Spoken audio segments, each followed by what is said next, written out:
Hey everybody, it's me again. Today I want to talk about why I think having less interests and hobbies has helped me and my mental health immensely. I'll be talking in this video specifically around gaming and how I use gaming to help with my mental health. But I think this applies to anything in your life, any hobby that you might have.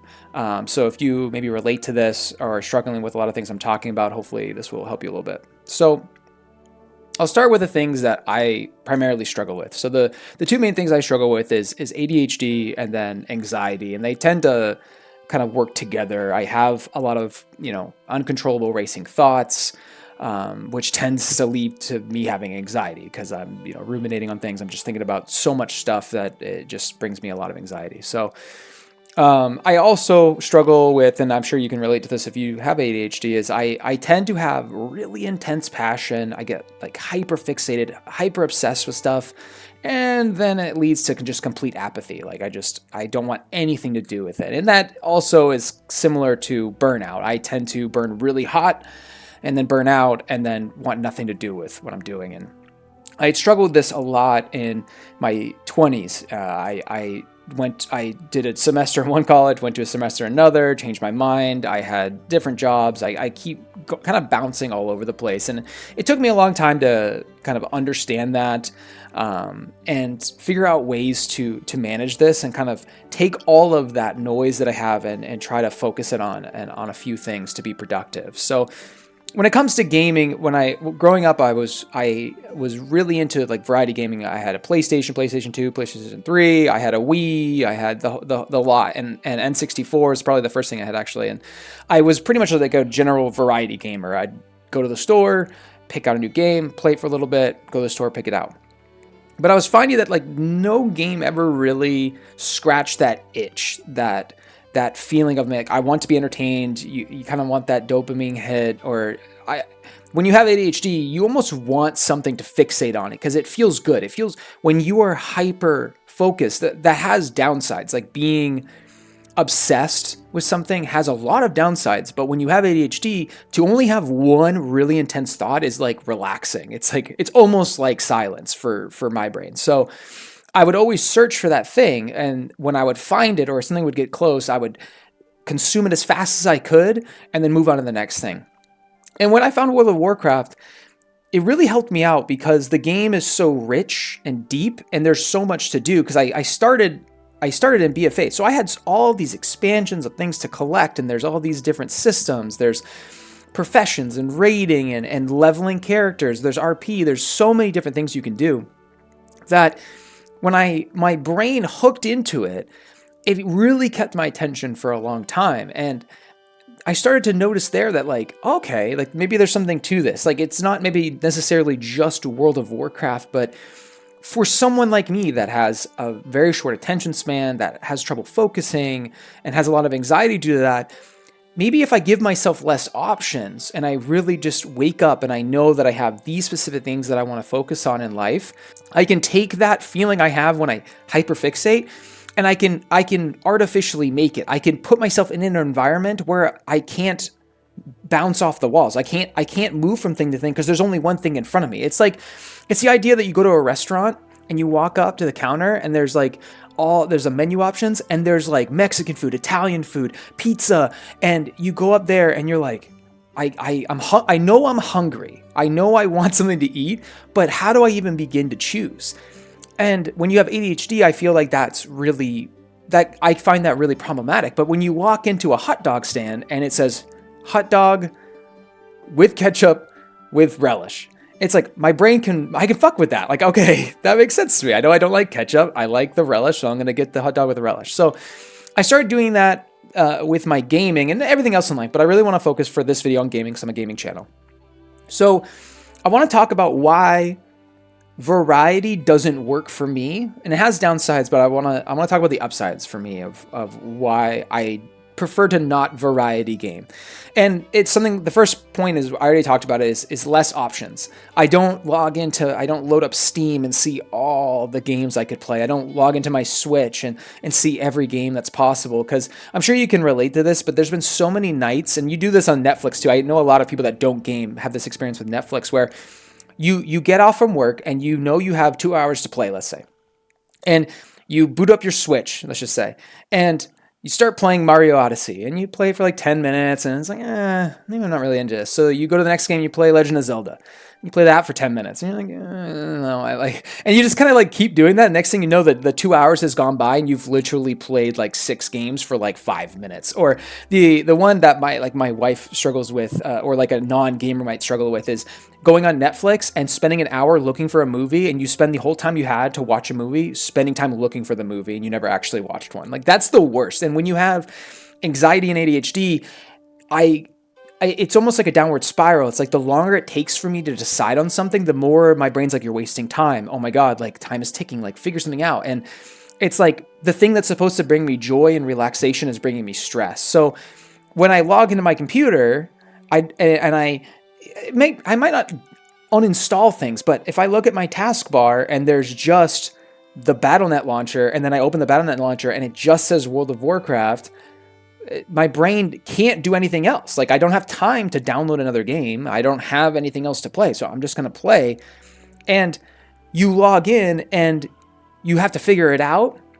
You're at the hot dog stand and you're hungry. And so you eat the hot dog, and it might not be the perfect thing in that moment. Like, maybe I'd have more fun playing PoE. Maybe I'd have more fun playing Mario, but I think it's a net positive to just be able to sit down and just focus. I just do something. I can get in that flow state, turn my brain off, and then have fun. So that's the first thing. The next thing for me is it eliminates the potential of things like FOMO, or knowing, like having a backlog, like a TBR, like you have a to be read list or a to be played list on your Steam. For me, when I'm playing through a game and I know there's like 6 other games I want to play with, I will subconsciously play faster, because my brain, for whatever reason, prioritizes the feeling of finishing the game as a superior source of dopamine, I guess, than the game itself. And I found this really bad with reading. I especially growing up, but even in my adult life, like I started reading Brandon Sanderson, and there was so much in the Cosmere to read that the entire time I'm reading, like, let's say Mistborn. I'm reading Mistborn and I'm just thinking of the Stormlight Archive. I'm thinking of all these books. And so I'm like, maybe reading a little faster because I want to get to the next thing. But if I only had one book and I couldn't purchase anything else, or I didn't have them all waiting in my TBR, I didn't think about it, I could really just be present. I could be in the moment and just enjoy this book and just be happy that when it's over, I have the next one to read, right? So that's another reason. Because my thoughts are so chaotic, having too much information I find it hard to relax when I have too many things going on. So like if I'm really interested in, let's say, Harry Potter, Lord of the Rings, and World of Warcraft, if I want to escape, my brain is kind of like mashing all of these worlds together, and it can be hard for me to compartmentalize it all, or maybe just get a grip on the fantasy that I'm trying to get. But if I really just hone in on, like, I'm really into Lord of the Rings, so I watch Lord of the Rings, I read Lord of the Rings, I get on message board about Lord of the Rings, I'm in a book club about Lord of the Rings, I find that that's more comforting for me, because it's, again, less options, less information, less to think about. And I talked about this. I talked about this in a previous video. The one about what to do during a lull in WoW is the concept of going deeper instead of wider. For whatever reason, my brain really prefers to pick one thing and get obsessed with it and really like know everything about it and learn everything about it. That's way more enjoyable than having 15 things I'm really interested in and maybe just like bouncing between all of them depending what day of the week it is. And then the last thing I think too, especially when it comes to having less interest or hobbies, and let's pick gaming. Another reason I really enjoy having, and I don't have one game. I'm not a one game person. I do predominantly play World of Warcraft, but I do have some other games, and I'll talk about those in a little bit. But the reason why I actually prefer having if I'm going to have another interest or hobby that it's not in the same space that I'm interested in, is because it allows me to pull away from that world for a little bit, to resensitize to it, so that when I come back, it feels fresh again. So like, for example, I'm really into baking right now. For like the last year, I've been baking muffins and bread, and I'm making pizza. I really enjoy baking. So if WoW isn't doing it for me, if gaming isn't really like keeping my attention and allowing me to have that moment of relief, I know I can go out of this room, off of this computer, and go bake a loaf of bread and feel that accomplishment, or really dive deep into understanding how to make a good loaf of bread and taking the time to basically perfect that craft and really hyperfixate on that. That's nice. And then if I don't want to do that, I can,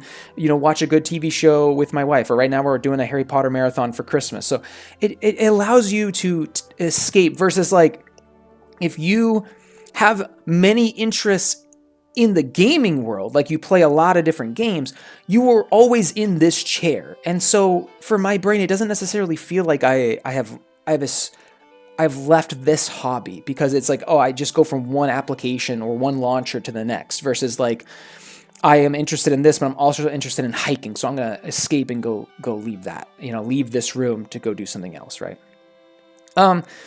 And that kind of brings me to the next point to understand when I'm talking about this, is by having less interests, I find relief and I find that it's better for my mental health. But I do think it's important, I've talked about this in the past, to not put all the pressure on one thing to bring you happiness, right? So if you are going to cull your interests down and maybe try to focus on something, don't go too crazy. Don't go down to one thing, because what might happen is when eventually that fire maybe doesn't go out, but it maybe dims a little bit, you have nothing to turn to.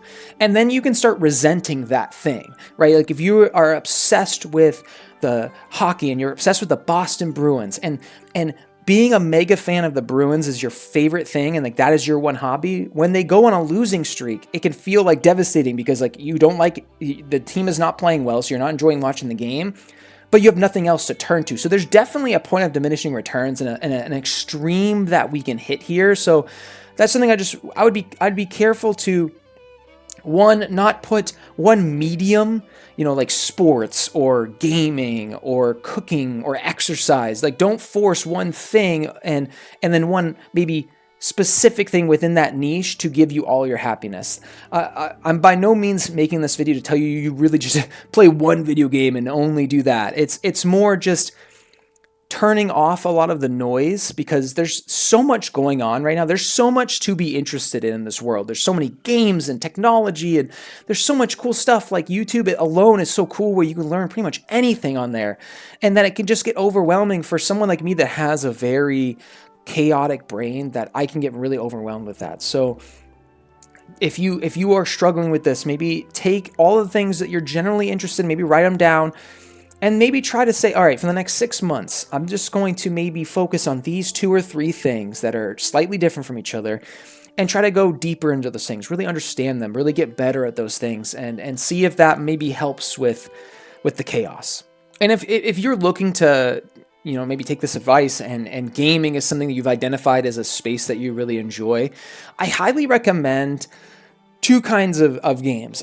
First, I recommend preferably games that are more of a live service. And I know that live service games get a bad rap because of monetization and wasting time, or time gating and stuff. But the reason why is that it's kind of always changing a little bit. It won't get stale. I think there is something to be said for maybe like playing one game and getting really good at it, and then maybe speed running it, or doing a lore master run, or trying to collect all of the stuff in it. Like that's all well and good, but unfortunately, when you have like a single player game that's come out and it's done, like there's nothing else being made for it, eventually you will run out of stuff to do. And if you're someone like me that hyperfixates, then you're probably going to go through it really fast. Even if you're taking your time, because you have less interest and you're focusing on that one thing, you might run out of stuff. So having a game that's constantly maybe getting new expansions, or maybe the metagame is changing, things like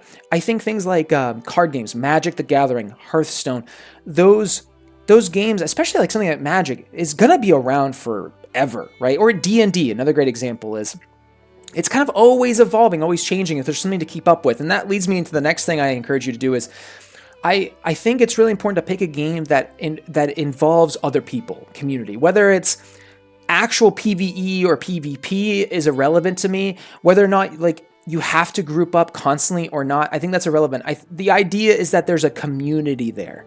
There's other people involved. For me, I am very introverted, but I have extroverted tendencies. And so while I don't necessarily want to be speaking to people constantly or be in parties or be in like really large Discord chats, the idea that there's other people around enjoying what I enjoy is comforting. And it also leads to a lot more deeper gameplay, because essentially this hobby that is around a video game can reach out past just the game. So I'm just going to take World of Warcraft. This is the one I've chose. So if we take WoW, I play WoW in the seat on this computer, but I can still interact with WoW through a book. Like I can get an art book from a collector's edition. I can buy a lore book and learn more about the lore. I can watch Pyromancer on YouTube or a novel and learn more about the world.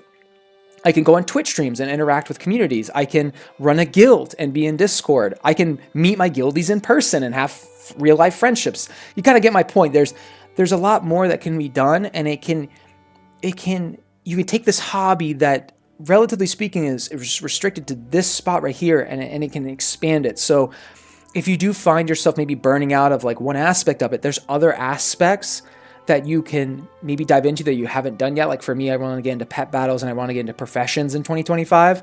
So you can spend time doing that. Or if I don't want to be in here and I can go out there, I can be in a Discord call with my guildies on my phone while I'm doing something, while I'm baking bread, or I can read a book about World of Warcraft where I'm not adding in more complexity. I'm not necessarily adding in more interests. I'm taking the interest I have of the world of Azeroth, the lore, the game, and I'm allowing myself to have other ways that I can feed that interest in that hobby to keep myself entertained, to keep my mind calm, and have a good time and improve my life. So that's basically it. I really think for me, as I've gotten older, I made a whole video on it about slowing down, and I think what's paired with that is doing less but better. Being more of a specialist, not a generalist. I spent a lot of my 20s being a generalist, and I have definitely found that as I've gotten a little bit older, trying to focus more on one thing, and even within like the World of Warcraft, focusing on one class. Like I identify with the class of Paladin, I'm going to learn Paladin. There's a lot of calm and relief for me in that. And so I hope that if you are really struggling with maybe having too many interests, or maybe your brain is just spinning, to not only slow down, but maybe take an inventory of everything that you really enjoy in your life and see if you can maybe trim a little bit of the fat and go deeper into something instead of trying to pile on more and more things to entertain you. So as always, guys, thank you so much for listening and watching. I hope it helped, and I'll see you next time.